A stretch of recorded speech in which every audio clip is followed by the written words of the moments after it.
سلامونه ملګرو. جنید خان ما د ګیلمن وزیر صحت څنګه دی چونکه حمله پیښ شوې وه، تاسو له معلومه ده. په هغې الریډي یو ډیټیل ویلاګ تاسو سره ما شریک کړی، مکمل تفصیل مې در سره شریک کړی چې حمله پې چېرته شوې وه، څنګه شوې وه. په دې ویډیو کې موږ په حمله باندې خبرې نه کوو، ګیلمن وزیر صحت باندې خبره کوو. ډېر ملګري پوښتنه کوي په کمنټس کې، انباکس کې هم میسیجز کوي چې صحت یې څنګه دی، مطلب د بچ کېدو چانس د شته که نشته. په دې باندې هم تفصیلا خبره کوو. بل د ګیلمن وزیر دپاره ډېر زیات افغانان چې کوم دي، افغانستان کرکټ ټیم سره تعلق لرونکي غټ کلاړیانو خپل ټویټس هم کړي دي. هغې کې ګورباز شامل دی، نجیب زدران، راشد خان، دغې غوندې غټ کلاړیانو د ګیلمن وزیر دپاره ډېر غټ غټ ټویټس کړي دي. په هغې باندې هم په دې ویډیو کې خبره کوو. ویډیو خپله هم مکمل وګورئ او مخکې ملګرو سره ضرور ځکه شریکه کوئ چې ډېر ملګري بار بار موږ له همدا ګیله کوي چې تا د ګیلمن وزیر باندې ویډیو جوړ نه کړه، چونکې ویډیو ما الریډي یو ویلاګ جوړ کړی دی چې کله پې حمله وشوه په هغه ورځ باندې ما ویلاګ جوړ کړو چې حمله پې څنګه وشوه، مطلب صحت یې څنګه دی، کم هسپتال کې پروت دی، راتلونکي پلان څه دی، کم خلک ورغلي تپوس له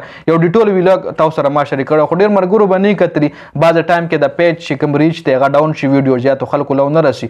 نو زما په پیج باندې اوس هم هغه ویډیو پرته ده، تاسو یې کتی شئ. ډېر ملګري ګیله کوي چې تا پې ویډیو نه ده جوړه کړې، چونکې ویډیو موږ په هر ټاپک باندې جوړو، د دعا دپاره سپیشلی جوړو. یو زموږ په لکه اواز ډېر ملګري وایي اواز اوچت کړه، نو اواز زموږ اواز دومره طاقتور اواز نه دی، دومره لاود اواز زموږ نه دی چې هغه واقدار خلکو له ورسي، هغه واقدار داسې خلکو له ورسي چې د هغوی په لاس کې اختیارات دي. خو موږ صرف ویډیو دې دپاره جوړو چې تاسو له یو نیوز در رسو او د دعا ریکویسټ پکې درله کوو چې فلاني له دعا وکوئ، دلته پې مصیبت دی یا فلا یا ډنګړه، مطلب مختلف پښتنو سره چې کوم سټریټجي راځي، اکسیډنټ راځي، هغې حوالې سره موږ اپډیټ درکوو.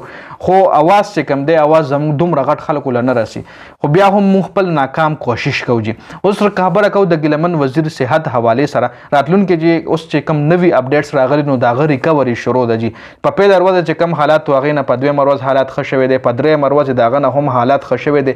د زړه دړکنې چې کوم دی هغه سټیبل شوی دی، مطلب زړه دړکن هغه چې کومه ایشو وه هغه ټیک شوې ده، زړه دړکنې ریکوري طرف ته را روان دی. د سا مسئله چې کومه وه هغه هم ټیک شوې ده، سا ریکوري هم را روانه ده او چانسز چې کوم دي د هغه ورځ تر ورځه سیوا کېږي د بچ کېدو.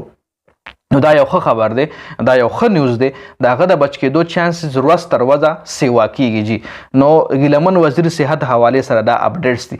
بل هغه له هر سړی واډ له پرېږدي نه، هغه چې کوم ځای کې پروت دی په وینټیلیټر باندې پروت دی، هغه له هر سړی پرېږدي نه، میډیا هغه له نه پرېږدي، هر سړی هغه له جوخ ورتلی هم نشي، هغه له څه خاص کسان دي چې جوخ ورځي. نو د هغه د صحت حوالې سره چې کوم اپډیټ راځي هغه ډېر په سلو رفتار سره راځي. مطلب که هر سړی ورپرېښی شوی نو زه به هم ورغلی وم، بل میډیا والا به هم ورغلی و، بل میډیا والا به ورغلی و.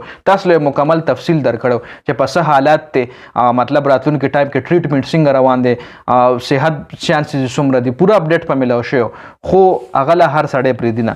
بل د ګیلمن وزیر حوالې سره چې کوم ټویټس شوي دي د افغانستان کرکټ کلاړیانو، هغې کې ګورباز چې کوم دی ډېر زبردست ټویټ کړی د هغه صحت حوالې سره، خلکو له د دعاګانو ریکویسټ کړی دی. نجیب زدران هم ټویټ کړی دی، چونکې ګیلمن وزیر چې کوم دی دا یو شاعر هم دی او ډېر ښه شاعر دی، ډېر ښه الفاظ دي ورسره. د نه علاوه راشد خان هم د هغه په فیور کې د هغه د صحت دعا دپاره ټویټس کړي دي. نور هم ډېر غټ غټ خلکو د هغه د صحت دپاره ټویټس کړي دي. نو تاسو له هم ریکویسټ دی چې هر پښتون له دعا کوئ. صرف ګیلمن وزیر خو دا ټایم زموږ د دعاګانو محتاج دی، هغه خو په دعاګانو به بچ کېږي انشاءالله.